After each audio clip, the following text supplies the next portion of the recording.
दोस्तों, किसी ने बड़े कमाल की बात कही है कि इस दुनिया में कोई आपके हाथ से छीन कर ले जा सकता है, लेकिन आपके नसीब से छीन कर नहीं ले जा सकता।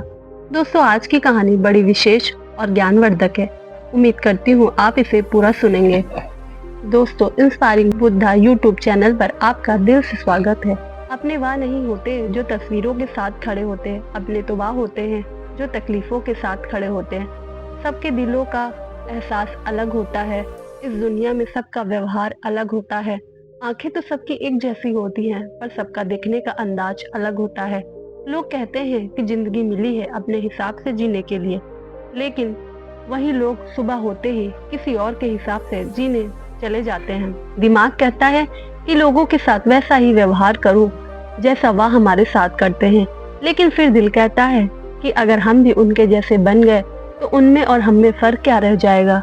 हासिल कर एक मुकाम नया वक्त बदल जाता है, इंसान बदल जाते हैं, वक्त वक्त पर रिश्तों के अंदाज बदल जाते हैं। कभी कह दिया अपना तो कभी कर दिया पराया, और दिन और रात की तरह पुराने समय की बात है। एक महान विद्वान ब्राह्मण थे जिनका नाम आचार्य त्रिपाठी था। आचार्य के परिवार में सिर्फ वह, उसकी पत्नी और उनका एक छोटा सा बच्चा था। आचार्य का अधिकांश समय अध्ययन और लेखन में व्यतीत होता था। उन्होंने कई महत्वपूर्ण पुस्तकें और ग्रंथों की रचना की थी, परंतु अपने लेखन और ज्ञान में इतने व्यस्त रहते हुए उन्होंने अपने इकलौते पुत्र अर्पण पर ध्यान देने का समय ही नहीं था। एक दिन आचार्य अपनी पत्नी के साथ बैठे हुए थे। पत्नी उनसे कहती है कि आपको अपने इकलौते पुत्र में कोई प्रेम और ममता नहीं दिखाई देती। आप तो दिन रात अध्ययन और लेखन में ही व्यतीत रहते हैं। आचार्य ने उत्तर दिया, मेरे पास इन भावनाओं के लिए समय कहाँ है। आचार्य जी विद्वानों के बीच बहुत प्रतिष्ठित थे और राजा के दरबार में उनका बहुत सम्मान था। राजा ने कई बार उन्हें अपने दरबार में सलाहकार बनने के लिए अनुरोध किया था, लेकिन आचार्य हमेशा यह कहकर इनकार कर दिया करते थे कि महाराज, आपकी सेवा में आने पर मुझे आपकी चापलूसी करनी पड़ेगी, जो मैं नहीं कर सकता। दूसरी तरफ उनका पुत्र अर्पण अपनी माँ की अत्यधिक लाड प्यार से बिगड़ रहा था। वह पाठशाला जाने की वजह गांव वाले लड़कों के साथ इधर उधर घूमता रहता। आचार्य जी अपने लेखन और अध्ययन में इतने व्यस्त थे कि उन्होंने अपने पुत्र की हरकतों का पता ही नहीं चला।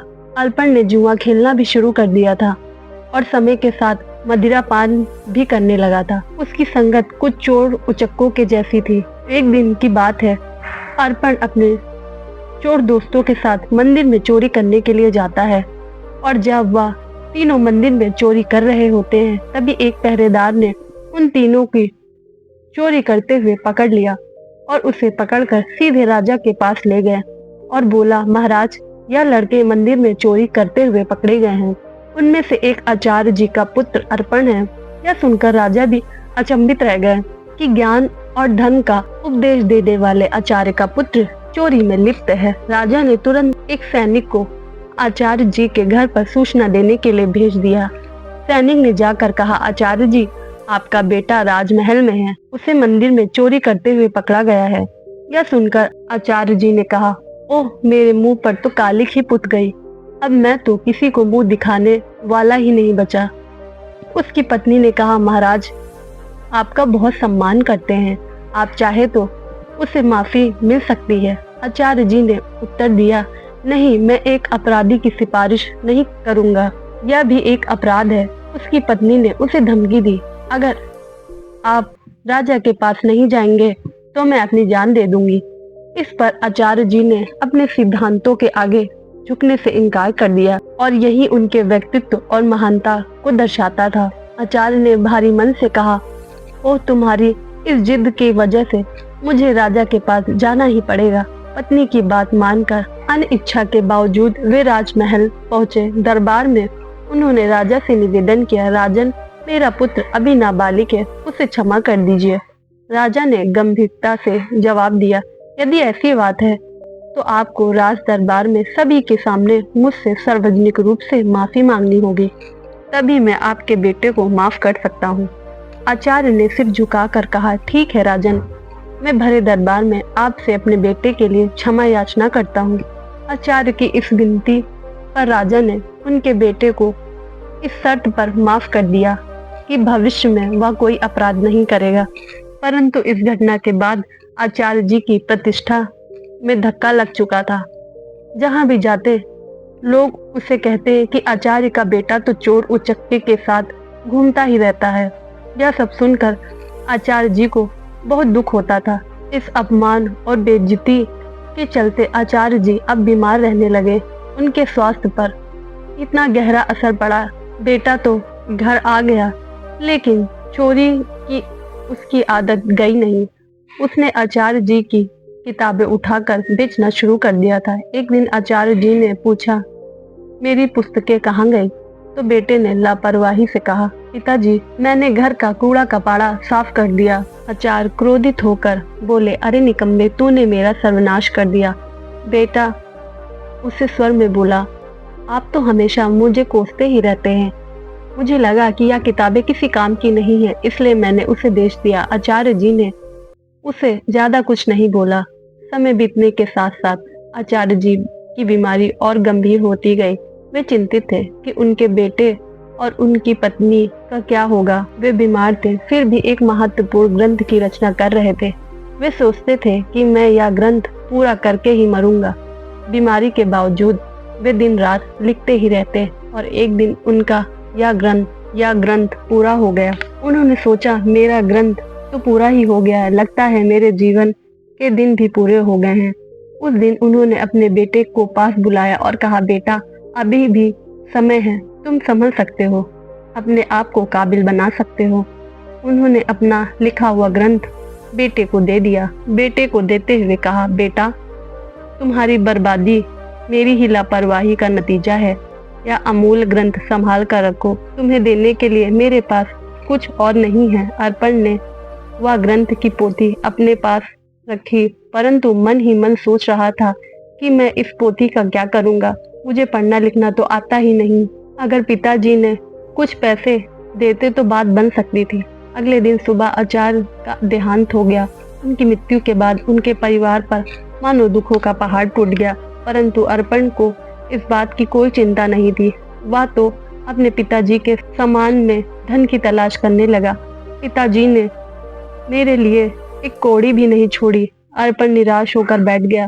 कुछ समय बीता और माँ और बेटे की हालत इतनी खराब हो गई कि खाने के भी लाले पड़ चुके थे। एक दिन माँ ने तंग आकर बेटे से कहा, बेटा, तुम जाकर कोई काम धंधा क्यों नहीं करते? जाओ और कुछ कमा कर लाओ, नहीं तो हम भूखे मर जाएंगे। अर्पण ने उदास मन से जवाब दिया, माँ, मुझे जैसे अनपढ़ और बददिमाग को कौन काम देगा? यह सुनकर माँ ने सोचा, क्यों ना मैं राजा के पास जाऊं। मेरे पति का राजा के दरबार में बहुत सम्मान था, शायद वह मेरी मदद करेंगे। यह सोचकर वह राज दरबार पहुंचती है। राजा से गुहार लगाती है, महाराज, हम भूखे मर रहे हैं, हमारी मदद कीजिए। राजा ने खड़े स्वर में कहा, क्या मदद तुम्हारे पति को? मैंने बहुत बार तुम्हारे पति को सलाहकार बनाने के लिए अनुरोध किया था, लेकिन आचार्य जी हमेशा यह कहकर इनकार कर दिया करते थे कि महाराज, आपकी सेवा में आने पर मुझे आपकी चापलूसी करनी पड़ेगी, जो मैं नहीं कर सकता। राजा ने कहा, तुम्हारा बेटा कमाने लायक हो गया है, मैं तुम्हारी कोई मदद नहीं कर सकता। निराश होकर माँ घर लौट आई। घर पहुंचकर अर्पण ने माँ को अपने पिता की दी हुई पोथी दिखाते हुए कहा कि माता, यह क्या है? माँ, पिताजी ने यह पोथी मुझे दी थी। और यह पोथी मुझे क्यों दी थी? माँ ने दुखी स्वर में कहा, बेटा, यह तेरे पिता के ज्ञान की आखिरी निशानी है। अर्पण ने उस पोथी को पढ़ने की कोशिश की, पर वह उसके लिए काला अक्षर भैंस बराबर था। कुछ सोचकर वह अपने पड़ोसी के रामू काका के पास गया और बोला, रामू काका, आप तो पढ़े लिखे हैं, क्या आप मुझे इस पोथी का मतलब बता सकते हैं? रामू काका ने पोथी खोल कर देखा और बोले, इसमें तो बहुत कठिन श्लोक लिखे हुए हैं, इनका अर्थ तो कोई पंडित ही बता सकता है। अर्पण निराश होकर वापस लौट गया। उसने कई जगह काम ढूंढने की कोशिश की, पर अपनी बुरी छवि के कारण किसी ने उसे काम पर रखने से इनकार कर दिया। वह जहां भी जाता, लोग उसे धुतकार देते और भगा देते। इसी बीच उसकी माँ भूख और बीमारी से कमजोर होती चली गई। अपनी माँ की लाचारी और उसकी भूख को देखकर अर्पण ने खाने का इंतजाम करने की ठानी और घर से निकलकर चलते चलते उसकी नजर एक बगीचे पर पड़ी जिसमें फलों के पेड़ लगे हुए थे। उससे रहा नहीं गया, वह बगीचे के अंदर चला गया। अर्पण ने जल्दी से कुछ फल तोड़े, लेकिन तभी बगीचे का पहरेदार वहां आ गया। संयोग से वह बगीचे महाराज का था। एक बार फिर अर्पण को पकड़कर महाराज के सामने पेश कर दिया गया। पहरेदार ने कहा, महाराज, यह आपके बगीचे से फल चुरा रहा था। राजा ने गुस्से से कहा, अरे तुम्हारी आंखें अभी तक खुली नहीं, तुमने फिर से चोरी की। अर्पण गिड़गिड़ा कर बोलने लगा, महाराज, मैं कई दिनों से भूखा हूँ। राजा ने कड़क आवाज में कहा, चुप हो जाओ। अगर तुम आचार्य के पुत्र ना होते तो मैं तुम्हें सूली पर चढ़ा देता। तुम्हारी यही सजा है कि तुरंत मेरे राज्य को छोड़कर यहाँ से चले जाओ। वह बेचारा यह भी नहीं कह पाया कि वह भूख से लाचार है। राज्य से निकल जाने की सजा पाकर जब बेचारा अर्पण घर लौटा तो उसकी माँ की मृत्यु हो चुकी थी, क्योंकि कई दिनों से उसने कुछ भी नहीं खाया था और उसे हमेशा चिंता सताती रहती थी कि मेरे जाने के बाद मेरे बेटे का क्या होगा। दुखी मन से उसने अपनी माँ का अंतिम संस्कार किया, राज्य छोड़ने का निश्चय कर लिया। अर्पण ने अपने पिता की दी गई पोथी को संभाल कर रखा, एक थैले में डाला और राज्य छोड़कर चल दिया। दोस्तों, जिंदगी के एहसास बदल जाते हैं जब कोई हाथ और साथ दोनों ही छोड़ देता है। तब कुदरत कोई ना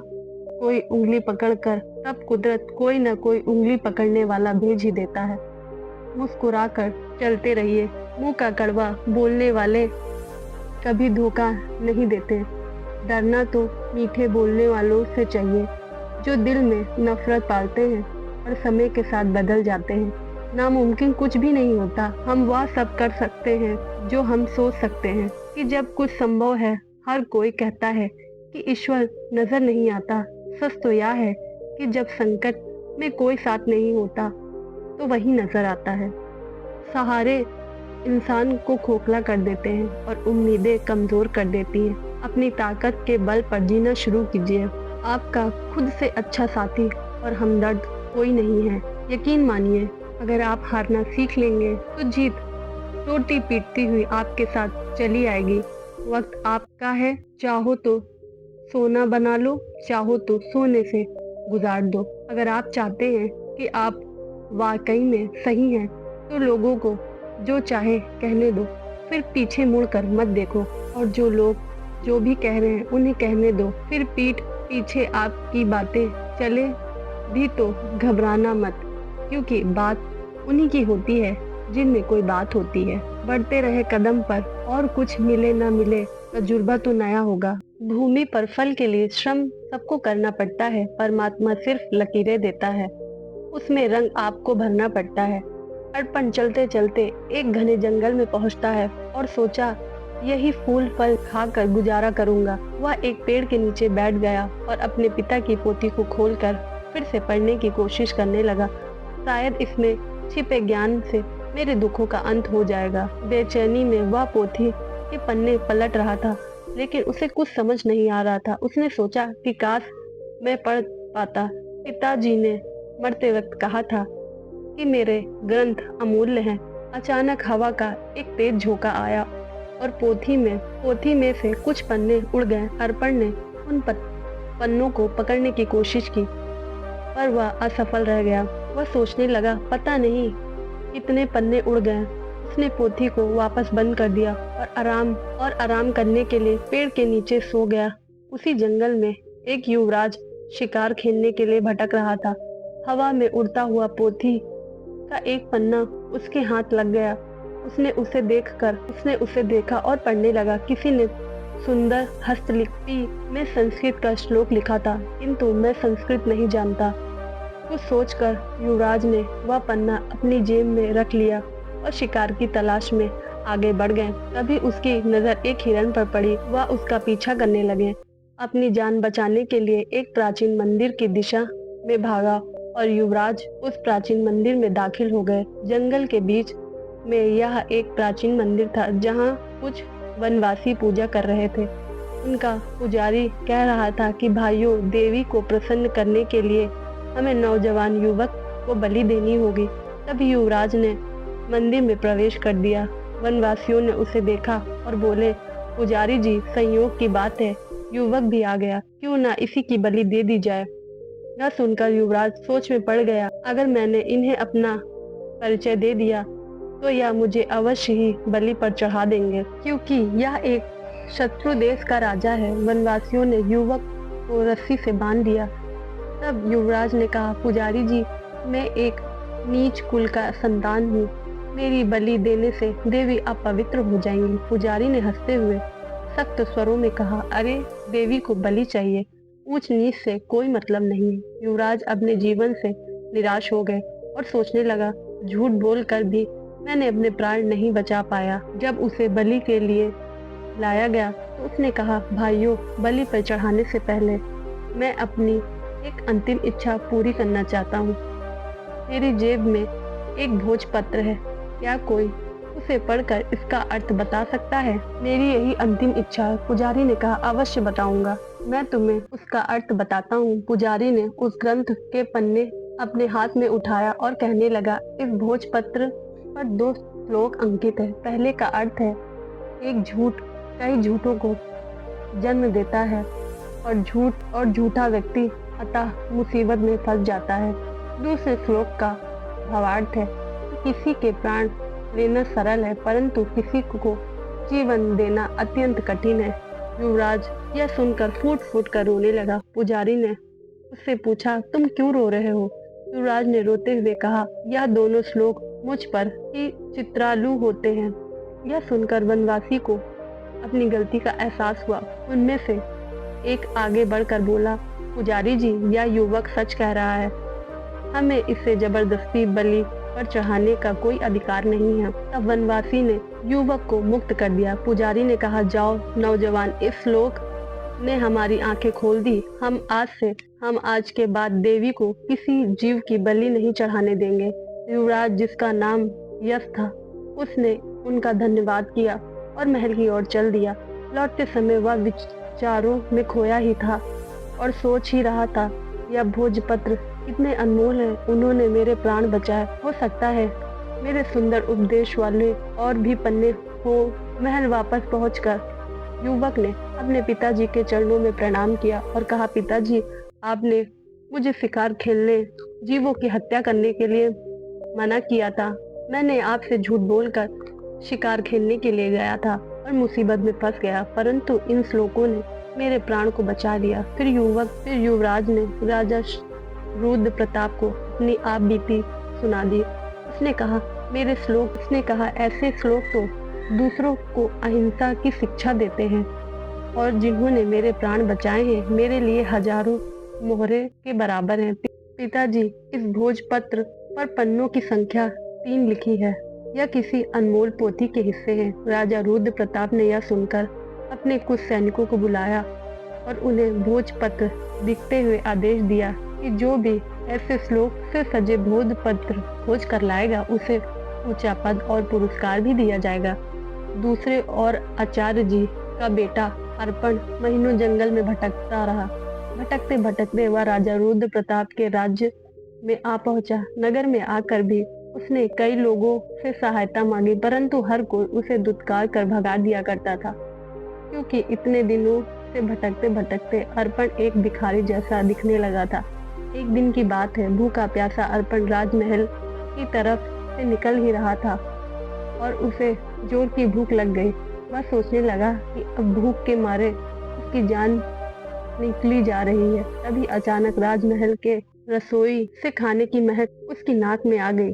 अनायास ही वह उस मुंह सुगंध की ओर खिंचता चला गया और सीधा रसोई घर में जा पहुंचा। वहां जाकर उसने रसोइये से कहा, भाई, मुझे 2 रोटी दे दो, बहुत भूख लगी हुई है। रसोइयों ने उसे दुत्कारते हुए कहा, भाग जाओ यहाँ से। लेकिन अर्पण की भूख इतनी बढ़ चुकी थी कि उसने सहन नहीं हुई। उसने मौके का फायदा उठाकर रसोइये से नजरें बचाई और 2-3 रोटी उठाकर अपने थैले में डाल ली। दुर्भाग्य से रसोई की नजर उस पर पड़ गई। उसने अर्पण का हाथ पकड़ लिया और गुस्से में बोला, अरे रोटी चोर, चल तुझे महाराज के सामने ले चलता हूँ। अर्पण भूख के कारण चल भी नहीं पा रहा था और रसोइये उसे खींचता हुआ महाराज के पास ले गया और बोला, महाराज जी, यह भिखारी लड़का राज दरबार की रसोई में घुस गया और यहाँ से रोटी चुरा ली जो उसने अपने थैले में डाली है। महाराज ने सिपाहियों को आदेश दिया कि इस भिखारी के थैले को उलट दिया जाए। एक सिपाही आगे बढ़ा और अर्पण का थैला छीना और उसे उल्टा कर दिया। थैले से रोटियों के साथ साथ वह ग्रंथ भी निकल आया जो अर्पण के पिता ने लिखा था।